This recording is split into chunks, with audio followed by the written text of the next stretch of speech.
Have you ever done everything right? You go to bed on time, you get a full 8 hours, but you wake up feeling like you barely slept at all?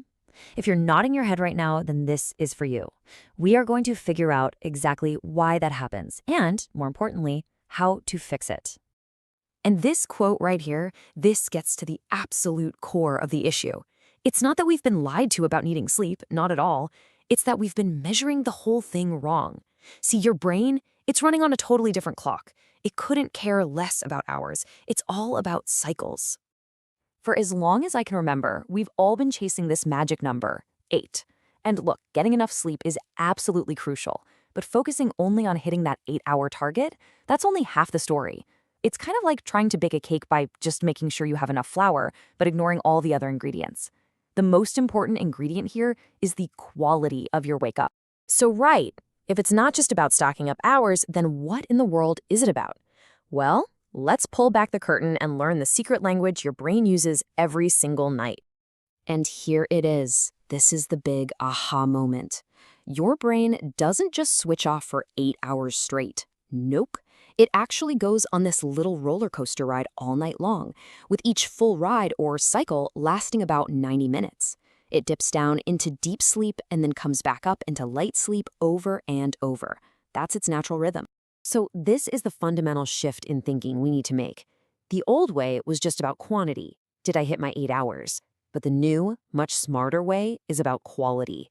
Specifically, the quality of that moment you wake up. The goal isn't just to sleep a long time.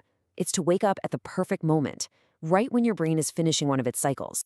Now that awful, foggy, who am I, where am I feeling you get some mornings, well, it actually has a scientific name. It's called sleep inertia. And that's exactly what happens when your alarm clock brutally rips you out of the deepest part of your sleep. Your brain is just not ready. You can think of sleep inertia as this thick, heavy fog that just won't lift. Or maybe even better, it's like a thief that sneaks in and steals all your morning energy before you even have a chance to open your eyes. This is the real villain of our story. It's the reason when you wake up matters just as much as how long you slept. This analogy is just perfect. Imagine you're watching the most intense scene of a movie. You're on the edge of your seat, and someone just unplugs the TV. It's jarring. It's confusing. You feel totally thrown off. Well, that's what your alarm clock is doing to your brain when it goes off at the wrong time. So how do we finally defeat this morning thief? It's actually pretty simple. The whole game is to time our wake up so it lines up perfectly with the natural end of one of those 90-minute cycles. We want to wake up when our brain is already in that light sleep phase, getting ready to surface on its own. This is it. This is the only number you really need to remember. Not 8, 90. 90 minutes. That's the key. That's the length of one full sleep cycle, and it's the building block we're going to use to construct a perfect night's sleep.